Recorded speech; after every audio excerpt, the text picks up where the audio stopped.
Good morning, everybody. And today we are going to talk about the fairly unusual topic, which is the decision-making for the automated experimentation.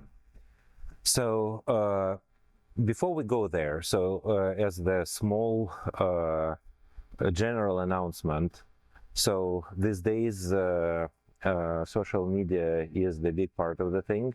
So we would appreciate your posting the information and your impression about the school online. And second thing is that it's important for us to improve the school for the next year.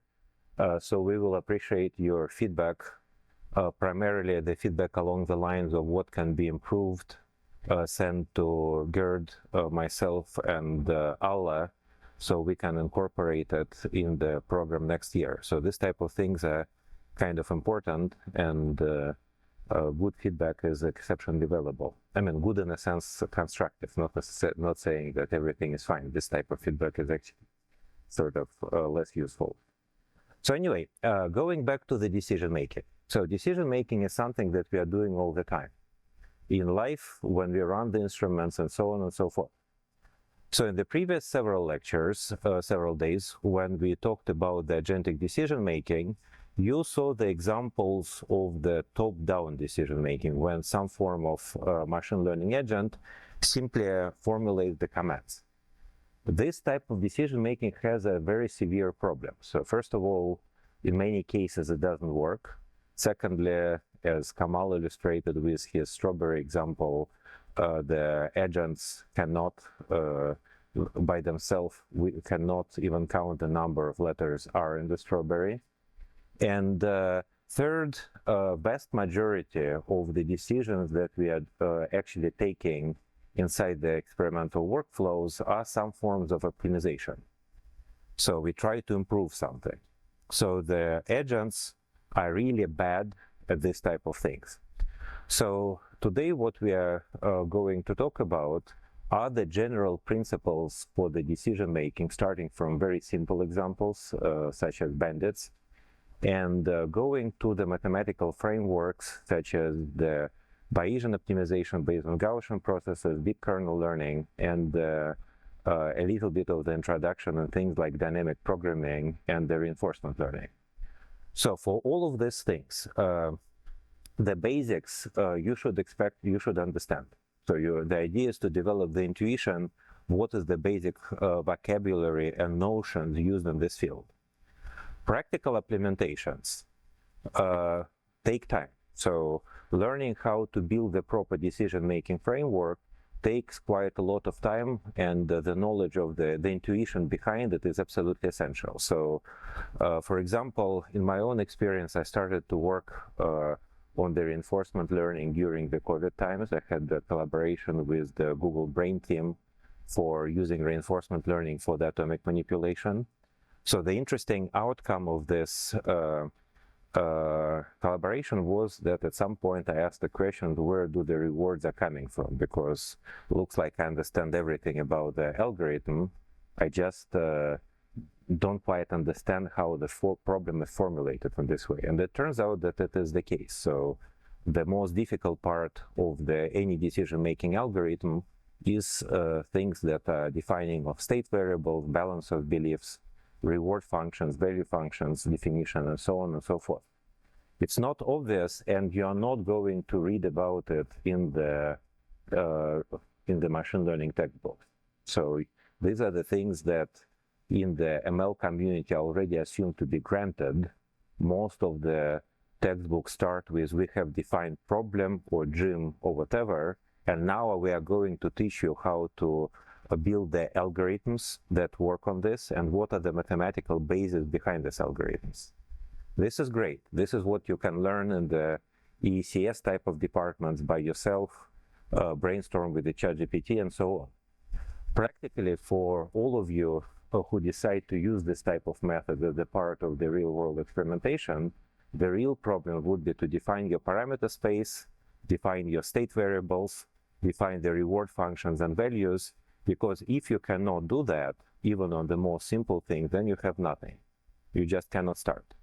Second thing is that you need to pay much more attention to this definition than to algorithm, because very often it is far better to define a simpler reward than to use a complex algorithm.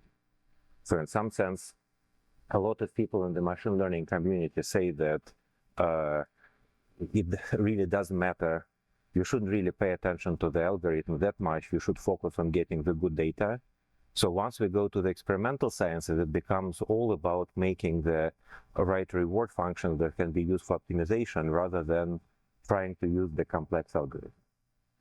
So what we're going to try to do in the next 4 hours is to illustrate some examples of how this type of things work, some general principles, and I will briefly introduce some of the most common frameworks for the decision making, with the idea that you will either know what they are and how to use them, or importantly, to know what they are not and when not to use them. The second part is very important, because if you come up with a brilliant idea to use the reinforcement learning to optimize the experiment where your experimental budget is 1 sample per day, you are not going to get far with that. That would be a very, very bad thing to do.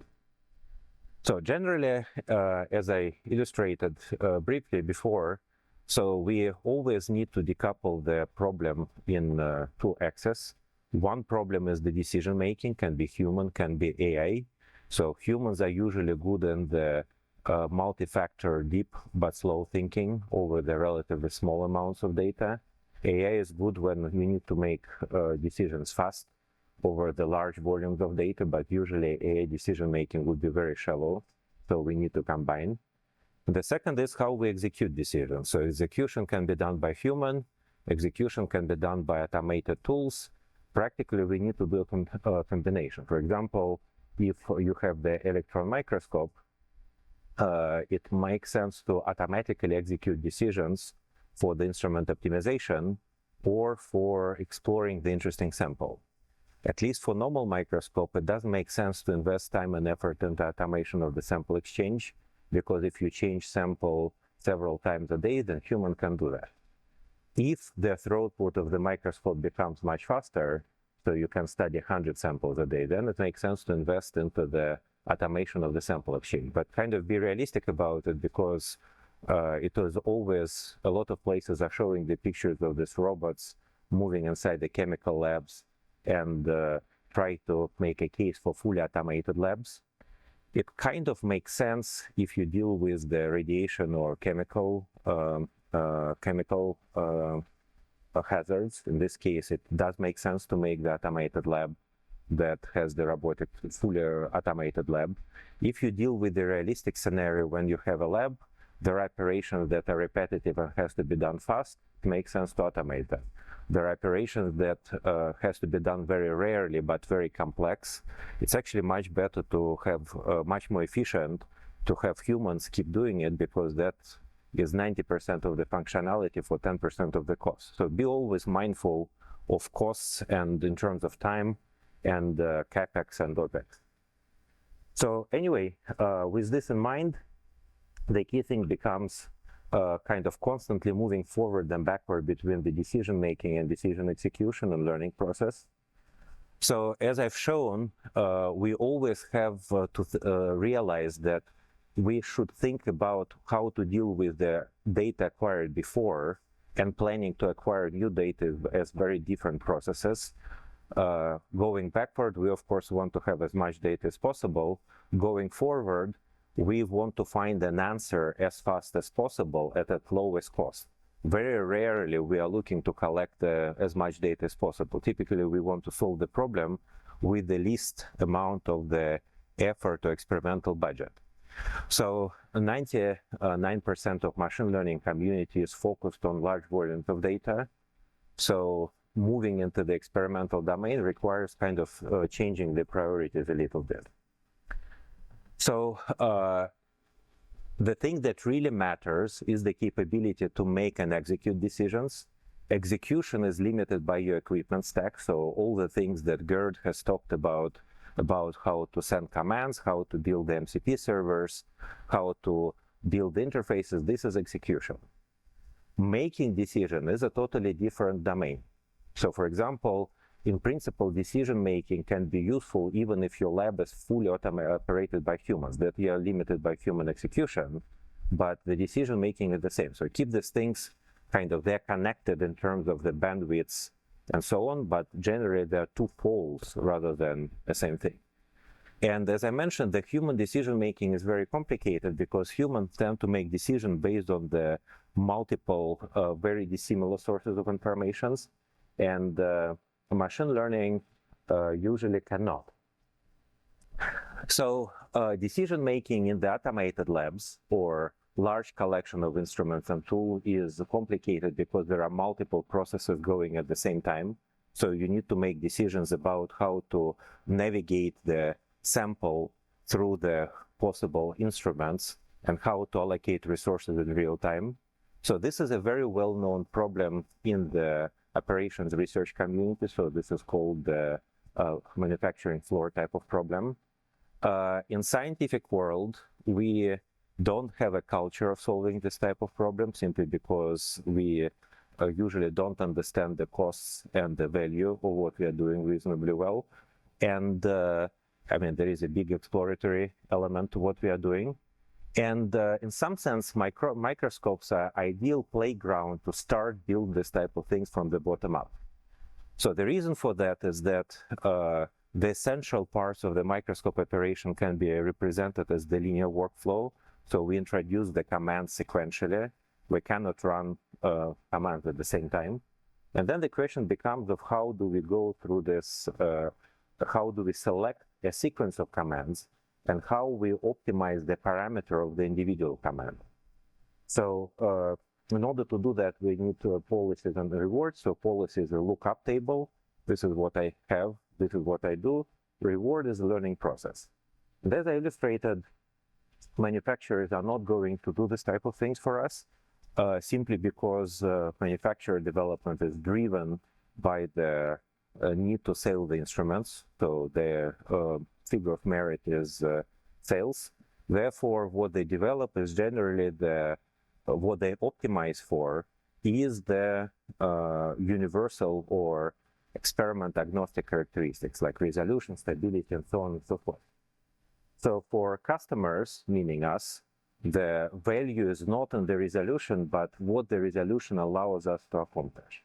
The value is not in the beam stability or the sample stability, but what we learn about the material, which basically means that if we want to run the automated experiments, we need to learn how to project the long-term objective on the short-term rewards that can be made a part of our decision-making. So the idea is to be able to construct this short-term reward functions. We can construct them only probabilistically, meaning that we make a hypothesis, and once we have a hypothesis, we can pursue it and see how things work. I've shown you the example that practically there are two ways to build the reward function. So one way is to start from the grand vision. This is where I want to be in 30 years. And then try to down project this long-term objective on the short-term reward. So what do I have to get in the lab in order to be successful? Another way to get the rewards is to construct them from the bottom up. You just observe the behavior of scientists in the lab, or in my case, kind of going for the deep introspection and trying to understand why I'm doing science in the first place. And with that, it's possible to construct a set of the reward functions that are sufficiently universal and sufficiently representative of the object. And I showed you several examples that if I simply sit in front of the microscope and can only run spectroscopy, then the operations that I run are the same, but the objective change from optimization to statistical exploration to discovery of anomalies to physical theory falsification. So the important thing is that rewards is largely terra incognita. So for the machine learning community, they generally develop algorithms and data sets assuming that rewards are known. Practically, the rewards are not known. So the key in order to be successful in using machine learning for real-world application in general, and automated experiment in particular, is to learn how to define these reward functions. So with this being said, let's introduce several keywords. So the complexity of the decision-making approaches to operations theory for automated lab is that we have a lot of definitions that individually mean different things in the normal language, but get a totally new meaning when they're joined together. And throughout the next 3 hours, 45 minutes, I'm going to repeatedly illustrate what these concepts are and what they mean. So and as if the result of this particular part of the tutorial, this is the only thing that you remember in half a year from now, then based on my own experience, you already have saved yourself about 3 years of development of R&D. So that in some sense, that's a kind of probably most important slide. So the first thing is objective. This is the overall goal we want to accomplish. So depending on how aspirational you are, it can be save the world from the climate change, or become very rich, or become famous, or do something else. But this is something in the future that provides a long-term motivation for your work. When we write papers or proposals, this usually goes in the first 2 paragraphs, which is something that motivates me, and supposedly my work somehow contributes to accomplishing. So reward is totally different. So reward is the measure of success available at the end of experiment. So it is, in some sort, it is immediate remuneration. So I do something, and this is what I get. So for example, if I work in the startup and I want to change the world in some way, or to quote Silicon Valley, make a world a better place. So the objective is to make a world a better place. So for Elon Musk, the objective is to put humans to Mars. The reward is your salary in the end of the month. So they're kind of very different. I mean, one part of the reward, there are of course many others. Now, there is a very important thing, which is disambiguation between reward and value. So reward, imagine that I want to take an action. Reward is something that I get when the action is completed and is given for me outside, from the outside, by the external system. Value is what I believe the reward will be. So you see the difference. One is objective reality that's given for you from the outside. Another is something that forms my belief in what this reward will be if I do something. So the difference between the reward and value is basically the correction signal. So if I do the certain steps believing that they have certain value, and then the value ends up being much smaller or much larger, then I will try to correct my behavior. Make sense? Now, action is basically a way to formalize how machine learning agent can interact with the system. So in case of automated experimental microscopy, actions are straightforward. It's basically all the knobs that either human or machine learning agent has access to. So for us, action space is basically the available controls of the instrument. So state is a very subtle thing. So state is basically information about the system available to machine learning agent. So this is the data based on which machine learning agent makes decisions. So a very interesting and subtle aspect of action, state, and rewards is that state variables should be the minimal amount of variables sufficient to make a decision. So it's a little bit of the circular argument. Most of the time, if you just start, we can say that state is just all the information you can get access to. But keep in mind that some of this information is relevant and some information is irrelevant for decision making. So technically, state is only the relevant part.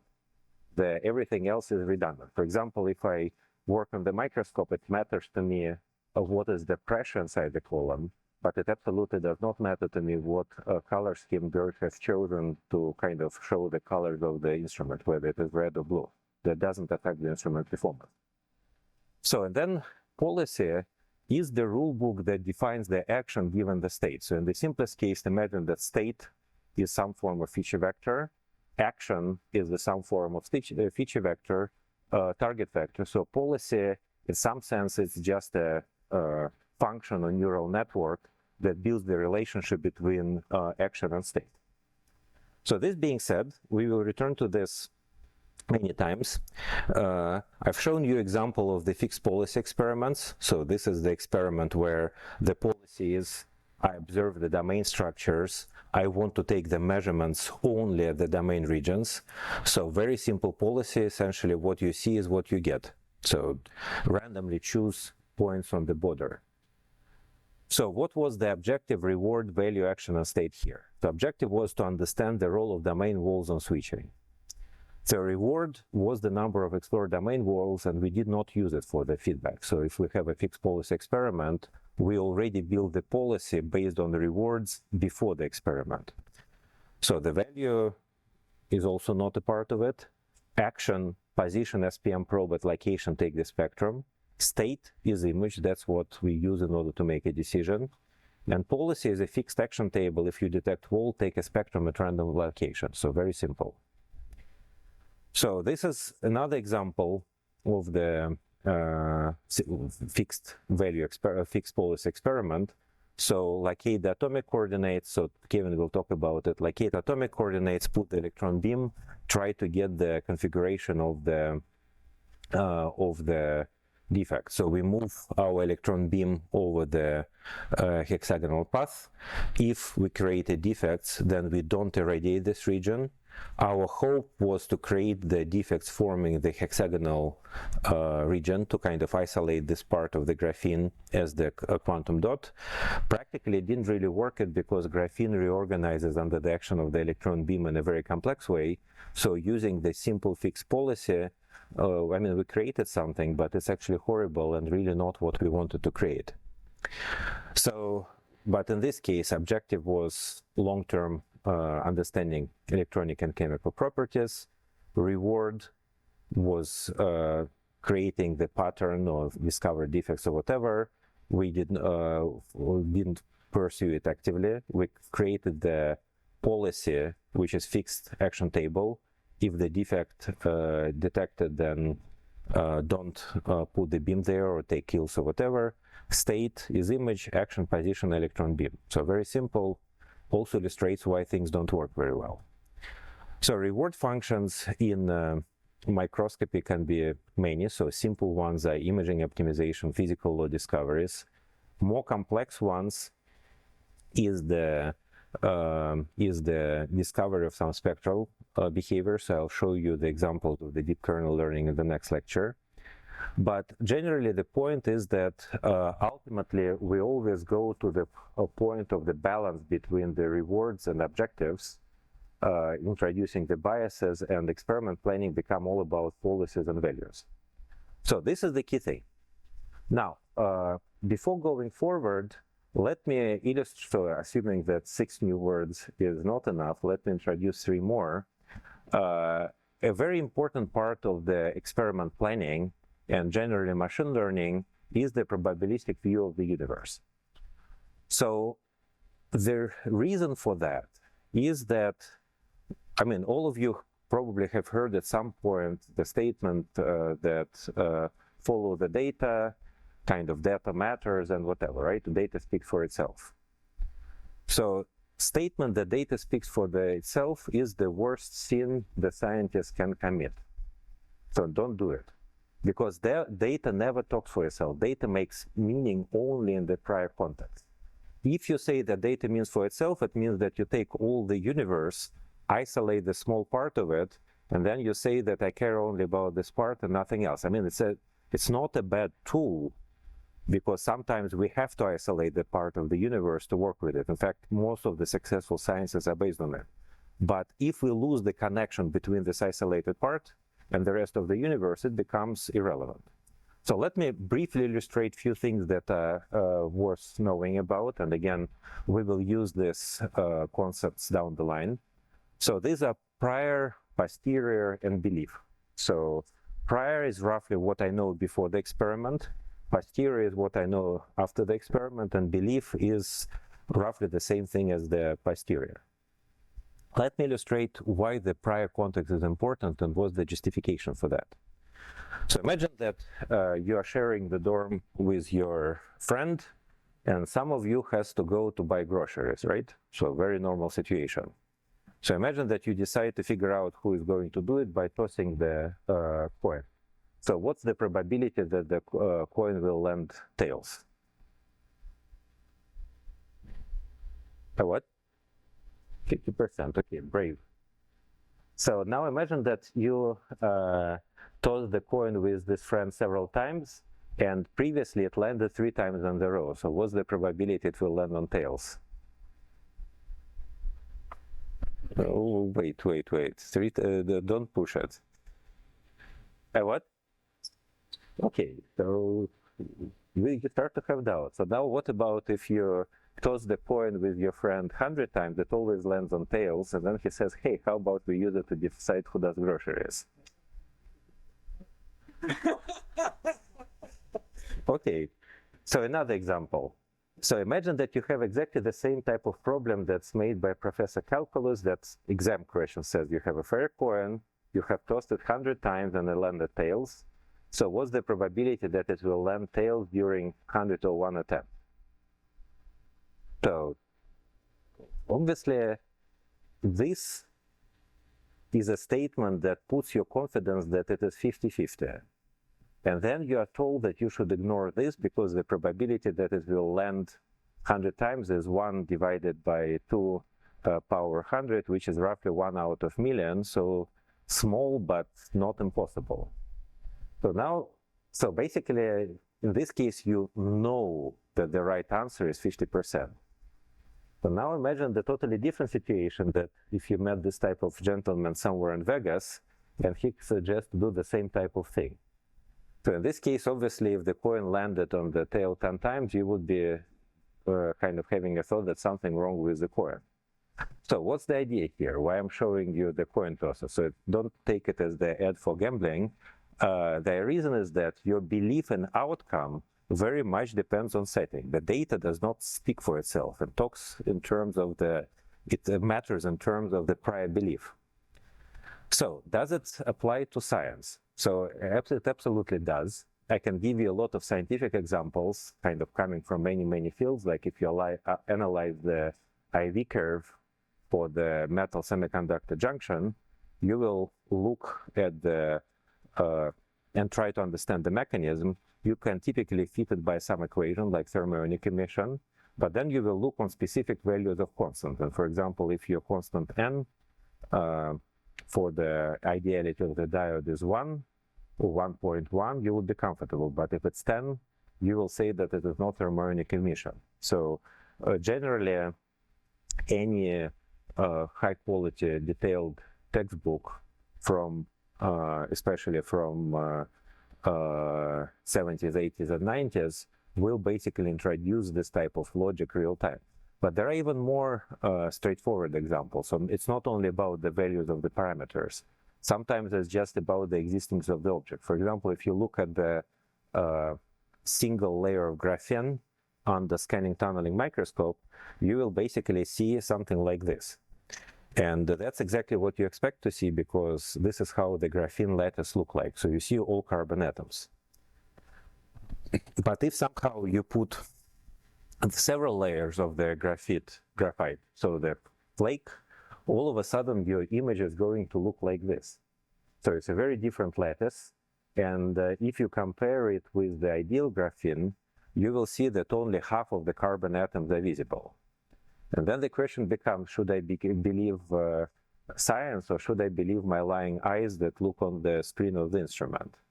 Because theoretically, I know that all the atoms of graphene are in place, but practically it looks like material is totally different. So is it a weird combination? Is it a weird calibration, and so on and so forth? And it's not a trick example. That type of things happen many times because people do love to use graphene in order to calibrate their microscope. It's very easy to prepare. Gerd loves graphene.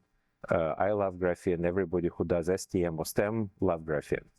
So the question is, if you see something totally different, then you have two questions. So the question is, maybe something happened with my material, or maybe something happened with my microscope. So the great thing about graphene is that we cannot calibrate the microscope in such a way that to make triangle lattice hexagonal, even though I've seen people try it. If it were a square lattice, so in the square lattice, if the half of the atoms is missing, we can just rotate it by 45 degrees and increase the lattice parameter, and we still have another square lattice. So there it is possible to calibrate a microscope in such a way that it gives us the answer that we believe in at the cost of complete, what's the polite word, destruction of the microscope operation. So it turns out that in this case, the answer is that the physics of the STM imaging is such that STM will see the carbon atom only if there is another carbon atom below it. And if the carbon atom is on the top of the empty space, then the tip will push it down and we don't see it anymore. But that's the example of why beliefs matter. Because the action you will take, either to destroy your microscope or uncalibrate your microscope or discover new physics, very much depends on your belief in data versus the material. So, long story short, so there is two ways of looking at the world. So there was a very aggressive discussions about it, including multiple and repeated opinion pieces in Science and Nature, basically until 2015 at least. So one is the frequencies paradigm developed by Fisher, so one of the most famous scientists in the history of statistics. So defining the frequency-dependent paradigm, so everything that you learned about mean, dispersion, whatever, typically comes from frequency paradigm. The second one is the Bayesian paradigm, which defines the probability as a belief and basically says that we can only narrow our expectations based on the experiment. So practically, the Fisher paradigm, classical frequency-based statistics, is easiest to learn in the beginning because it operates purely with the data. It's kind of pure. Beyond certain point, it becomes, at least in my opinion, a little bit of sophistry. So I think all of you have heard about the p-values. Can any of you say that you understand what the p-values are? So if you're ever interested, I can recommend you a book which basically shows multiple examples of how the p-value depends on the definition of the counterintelligence of the hypothesis. So as I said, frequency-based statistics is very, very useful and easy to understand, but very rapidly leads to the weird outcomes, difficult to follow outcomes. Bayesian statistics sounds that it comes with unrealistic expectations in itself and introduces a lot of things in the analysis problem that are not easy to understand, but ultimately ideally match to experiment. So basically, the way that we use Bayesian approach in science is like this. So we say that in the beginning, we start with the collection of the models. So the prior is the probability of the model. So that's something that we have to get from somewhere. So that's one of the primary points of criticism about Bayesian approach. Likelihood is the probability of data given the model. That's actually forward simulation. Evidence, this one is stable, can be flaky, but basically it is a probability of data. For zeroed approximation, we can ignore it. And posterior is probability of the model given the data. So basically, this is why Bayesian paradigm is exactly what we are doing. We have prior belief about what goes on. We take our experimental measurements. Based on the experimental measurements, we improve our belief. So that's how scientific knowledge experiment analytic goes. So one very important thing about the Bayesian approach is that it is great, and as far as I know, the only complete way to take experimental data and improve existing models based on this data. But always remember that science has a second component, which is creation of the models. So when we create the models, we take what we know and make guesses about the unknown. This is not covered by Bayesian method. This is covered by human creativity. So practically, you combine the two. You come up with the hypothesis, you plan the experiment that can address this hypothesis. This is called experimental planning or design of experiment.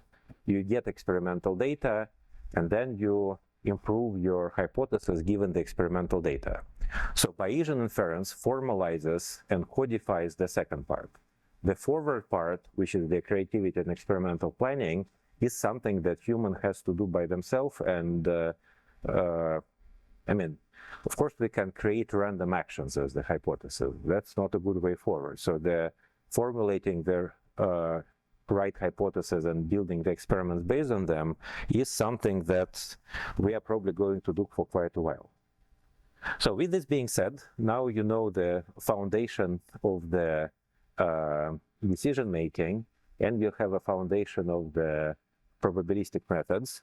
So now let's see how they're going to be combined to make something useful. So let's start with the most simple problem, which kind of exposes many of these considerations and also illustrates what these concepts are. And this is called the bandit problem. So one thing that you will notice if you start to deal with the decision making across the multiple fields is that a lot of terminology has been created with the people with a very geekish sense of humor. So the bandits is one of the examples. Some of the names that people have been giving to the Monte Carlo chain solvers by now probably would not be considered to be politically correct. So it was weird people for a long time. And all of a sudden, for the last 10 years, these are exactly the methods that become the central point of the programming and code development. So anyway, going to the bandit problem. So imagine that the basic setting here is very straightforward. So imagine that you are in Vegas, you have a number of the slot machines, and you have to choose which slot machine to play. So exactly what's the problem here? The problem is that each slot machine has the probability of winning. You don't know what the probability of the winning for the given slot machine is. If you knew, it would be very straightforward. You just choose the one with the largest probability of win, but you don't. So what you have to do is to kind of combine two things. One is exploring which of the slot machine give you the highest probability of winning, and the second is to maximize your reward. So you see the problem, right? So interestingly, this is exactly the same type of problem that appears in the context of placing the ads on the website. So imagine that you are a manufacturer that want to place ads. Your ad budget is limited because obviously if you place ad, you have to pay the platform. So you need to make a decision on which of the platform to put the ads. And another example is that same thing appears in medicine. Even if you run your own research group, for example, imagine that I started my group at UT 3 years ago. I hired several students, and my group have to work with the experiment, with the machine learning workflow development, with the sample preparation. So obviously, I need to find out, solve the problem of which type of project do I give to each of my group members. The thing is that based on the interviews, I have no clue, or I have very limited clue, what type of things they're good at. What's important very often when people join a group or they join the industry or any type of new organization, they themselves don't know what is that they're good at. So sometimes this type of things come as a surprise. So somehow I need to solve a planning problem of how do I allocate the projects between people. And that's kind of happens over and over and over. The key idea is that you have multiple ways of act. So in this case, this is a multiple discrete ways of act. So if it is continuous ways of act, then it would be not a bandit problem. It would be more proximal policy optimization in reinforcement learning. So I can choose only one action, and over time, I need to build a model of a probability of positive outcomes while overall maintaining trying to increase my returns. So how is it done? So again, as I said, in all cases, we need to project what we are doing on this objective reward value action state policy type of denomination. So with bandits, the objective is clear. I want to get rich. And I guess that explains why I don't play in Las Vegas and why I'm in academia, because if I wanted to get rich, I would be in the industry. So the reward is the payoff from specific hand. The value is a expected reward.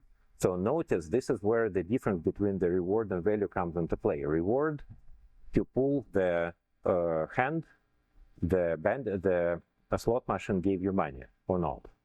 That's what the reward is. Value is what you think about the potential of this particular machine to give you money. That's how they're different. So action is obviously playing the hand. State, in this case, there is no state. So bandit is the simple scenario because in this case, this is a stateless system. So policy is my game plan. So let's see how these things may work and how can you solve this type of problems.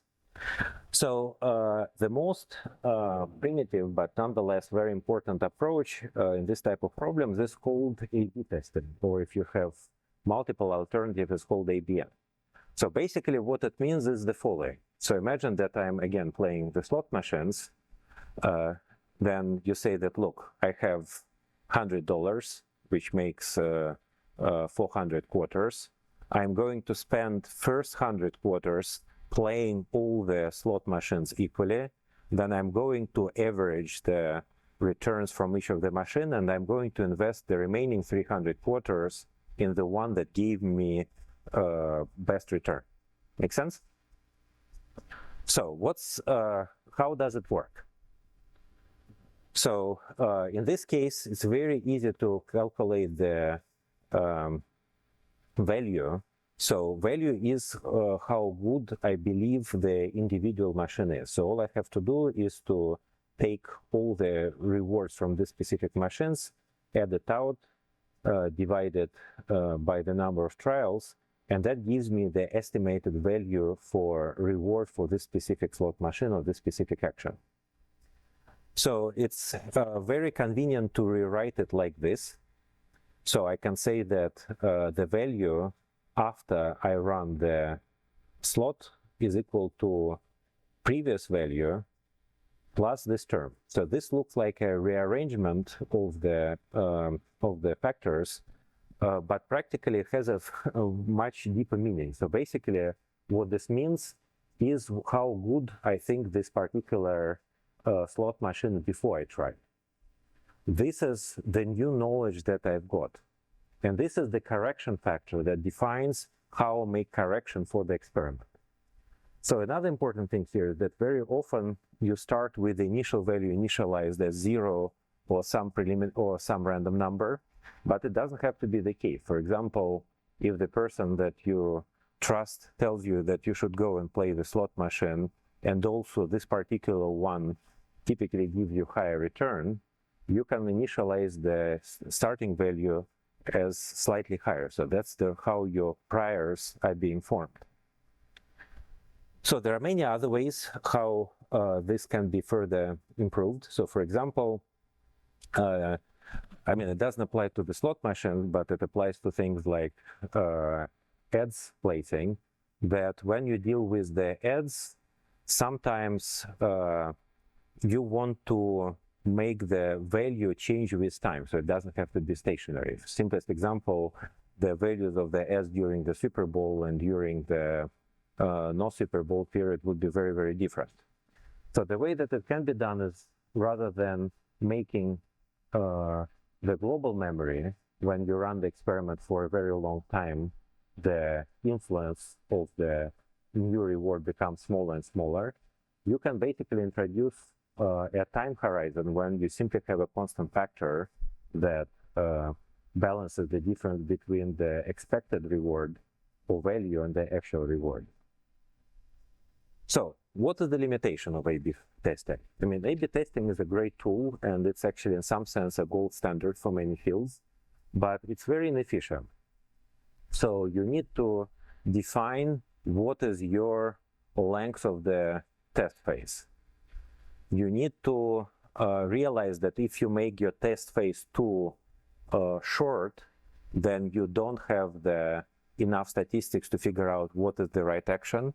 And if you make it too long, then you basically spend a lot of time investing into not the best opportunities. It doesn't adapt very well, and doesn't correct the decision once it's made. So it's like a hammer. It works, but you need to have a lot of some hyperparameter to tune it. So there is a way to improve the A/B testing, and this is called epsilon greedy policy. So epsilon greedy policy basically means that, and by the way, all these things we are going to encounter them in a more complex form. So in some sense, these are forming a very solid foundation for automated decision making. So basically, epsilon greedy policy means that most of the time you take the action that you believe has the highest value. That's why it's greedy. But at the once in a while, with the probability epsilon, you take a random action. So imagine that I come into this slot machine hole. For whatever reasons, I believe that this slot machine is better, so it gives higher probability of win. Then I would basically try to play this slot machine, but once in a while, I will play other machines. When I play both my own chosen machine and other machines, I get the statistical information about what is their value, what is the probability of win. And that allows me to both explore and also focus my attention or focus my actions on what I think is the best action. So this is an example of the exploration-exploitation balance. So no matter what you do, you always combine the exploration phase and exploitation phase. So exploration allows you to learn new things, for example, behavior of new slot machines. Exploitation allows you to take advantage of those. So everything in life is exploration, exploitation. How you balance them depends on a lot of extraneous factors. So for example, if I know that my experimental campaign is very short, I will probably go for very greedy type of approach. I don't have time to explore. If I want to understand if my exploration campaign is long, it kind of makes sense to start with the exploration first and then go to the exploitation. So in some sense, you can think about things like the difference between the fundamental research and the applied research. The fundamental research is primarily exploratory in nature. We try to understand our systems, and we really don't bother about any practical outcome, at least only in the future. So use-inspired research narrows this down, so our horizon of the useful outcome should be 10 years. If you work in a place like Amazon with a very strong customer-oriented culture, the useful outcome, meaning product, should be in 5 years. If you work in a small startup that has to deliver product to the market in a year, then you have to go greedy for existing technology and just build the product. So in some sense, balance of exploration and exploitation depends on your planning horizon. So this is a few examples of how the epsilon greedy approach will work. So notice the difference. So if my epsilon is fairly large, then what's going to happen is that I explore a lot. In this case, my algorithm learns very fast, but then it stabilizes on a fairly low value. So why it's happening? Because epsilon greedy means that epsilon 0.5 means that 50% of the time I'm taking suboptimal actions. So my cumulative return ends up being low. If I do the epsilon greedy, which is 0.1, so look what happens in this case. So it takes me a long time to learn, but after I learned, I'm kind of stuck at pretty high value. So if my epsilon greedy is 0.1, okay, in this case, I was lucky to find the right answer. So I got close to the A/B testing where I kind of guessed what the right action is. So if you compare A/B and epsilon greedy, they're both relatively inefficient. However, with epsilon greedy, exploration is continuous. In the A/B testing, exploration is not continuous. You can improve the epsilon greedy by making the epsilon to be a function of time.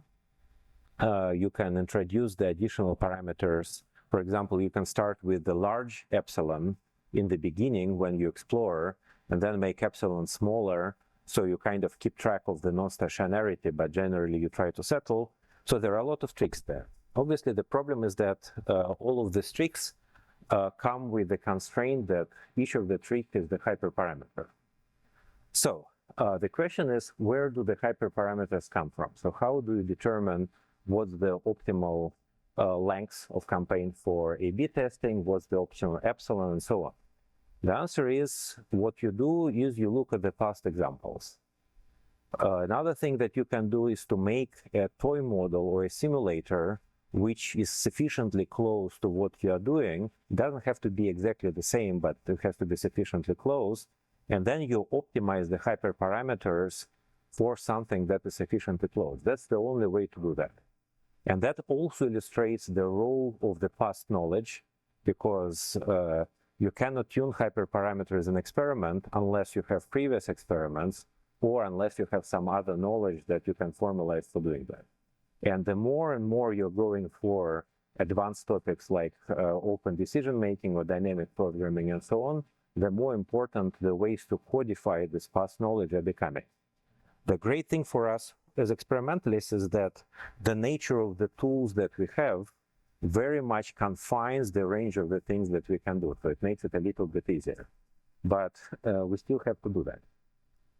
Now, what are other policies that we can have in bandits?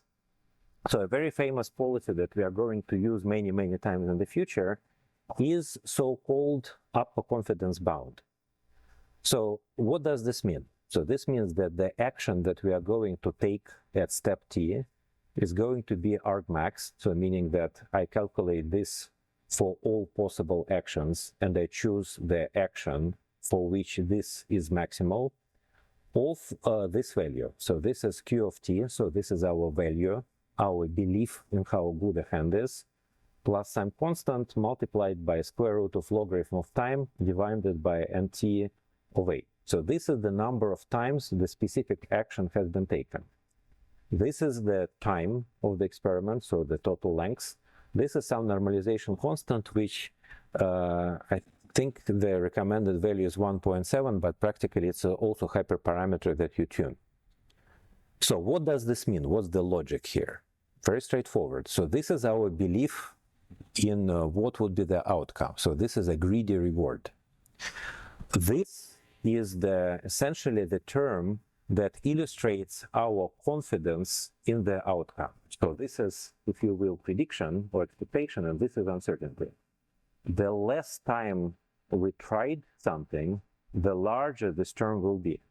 So this upper confidence bound basically favors two types of actions.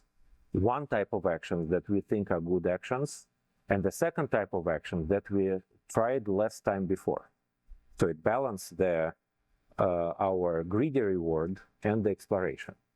The constant C in this case is the one that balances these two effects. If you want to be more exploratory, you have C larger. If you want to be more greedy, you make C smaller. So that's how the upper confidence bound works. And the great thing about all these methods, at least for elementary algorithms like this, there is a very rich statistical literature that proves that under certain condition, sort of certain fairly general condition, this type of policy is optimal. So in Bayesian optimization, there is a term regret, meaning what is performance of my algorithm compared to the performance of the algorithm that has access to the ground truth.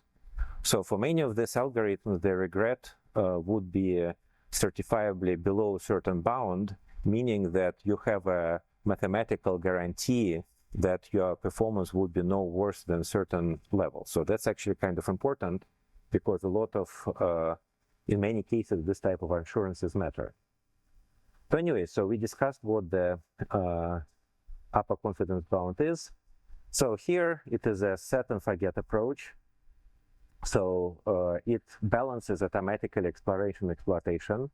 We can optimize it for dynamic environments, and it can be a little bit hard to tune. So, but nonetheless, kind of use your digital twin or model system and you'll do wonderful. Now, to finish the bandit story, bandits is a very rich literature. So starting from 50s and 60s, but there is a lot of work that people are doing in bandits even now. So one very important extension of bandits is so-called contextual bandit. So the normal bandit is essentially stateless. So you basically perform an action and then you get a reward. So the contextual bandit, the decision-making process is informed by the context. And the context is basically a set of observables that can impact the results of action. So for example, if we deal with the placing the ads, we place the ads on the different websites, but these websites also have the content. So for example, I can put my ad on Google, Microsoft, or Amazon, but within Google, Microsoft, and Amazon, I can also choose whether I align my ad with the, for example, with the sport games or with the movies. So practically, this type of, kind of as a small detail, when I worked for a year in Amazon, I was working in the moonshot program, meaning the place that spends a lot of money, kind of to the tune of the $500 million per year, but doesn't produce any products, because if the moonshot program creates a product, it shifts to the different part of the Amazon. And the second principle is that if you have the place that spends a lot of money, you want to make it a part of the organization that actually produces a lot of money. So technically, the moonshot technical program in Amazon was under the part of Amazon which deals with the ads, which is one of the three money-making parts of Amazon. So as the result of being there, I had to take a general kind of indoctrination and educational courses. So I was actually taught about how the ads work and how the things practically operate. And practical example is that context matter. And for example, if Amazon put out the Rings of Power, and that resulted in a large viewership, and for example, Disney put out something that flopped, that provides a context for your ad, and you want to determine this context because it determines how successful the ad will be. So for context bandits, there is a standard way to parameterize it, so we need to have a number of actions. So notice that once we start to talk about this type of algorithms, it all starts with defining what is your action space, what is the feature dimension, what is the context, what type of what is the reward functions are, so this come from outside. Then you define this type of the bandit or the learning rates and so on and so forth. So by now there are several classes of the context-based bandits. So the simplest one would be so this is how it works. So at each time the environment provides a context, so to the agent. Based on this context, you choose an action from possible action. Once you make an action, you receive a reward. So the context is external, reward is external. And the goal of the agent is to learn a policy that maximizes the total reward over time. So notice that important thing here, that there are two types of reward. One is the final reward, like you want to learn, but only your success in the last point matters. So a typical example here is in many countries you have the universal government exam, like as far as I know in India and Iran and in Russia. So your grades when you're in high school don't matter that much. What matters is your grade on this final exam. Your position in this exam determines what type of university you go to. The second type is the cumulative reward. So cumulative reward is your grade point average. So that's something that matters and there's an undergraduate. So one is the cumulative reward, another is final reward. So bandits try to optimize the cumulative reward, because if your goal was to optimize the final reward, you would just play all the hands equally. That will give you the best information about which one is more successful. So anyway, the way that it is done, the good news is that there are exact solutions. For example, for the linear bandit, you assume that there is a linear relationship between the reward and the context. So the reward is assumed to be related to the context as a linear model, which of course builds the problem that you need to learn these parameters of this linear model. And the good thing is that there is an analytical formula that allows you to do that. So the linear bandits, contextual bandits are fairly difficult to formulate, but once you formulated them, they're very easy to use. So there is a well-defined pathway of doing it. So how you choose action. So this generalizes the upper confidence bound to the vector case. And this is how you do the model update. So this is fairly simple. So you can make the bandit based on the decision tree. So then in this case, what you try to do is you have your feature space, which is your context. You try to find the best reward by using the decision tree approximation, meaning to divide it based on the values of the individual control parameters. This, of course, works most of the time, but decision trees are remarkably sensitive to initialization. So if you start with the wrong parameter value, it's very difficult to rewrite it. And as a result, people focus on building the neural network bandits, which is basically you want to create a neural network that tries to learn the best actions from the states and contexts using the minimization of the policy gradient. So this becomes very similar to the proximal policy optimization and the reinforcement learning, which is not a simple topic at all. So the reason I'm showing it is because this type of things exist. If you manage to formulate your problem in terms of this type of parameters, you would be able to solve it. So by now, 3 years ago, it was possible to find the codes on the Stack Overflow that will do this type of things remarkably well. By now, you need to basically spend some time with the ChatGPT to do that, and the code will work. But the difficult part, which requires many iterations and a lot of thinking, is to define the reward structure and define the context vector. Because if you try to do something like I want to define, I have the microscope, I have data from the screen, I want to choose whether I want to take the EDS, yields, or diffraction, and these are your actions, and then your state is the image that you see on the screen, you are not going to get very far with this type of approach, because in this case, your state dimension is too large, your rewards are unknown, it's not going to work. So the really key task is to build the state descriptor and the state descriptor and the reward system.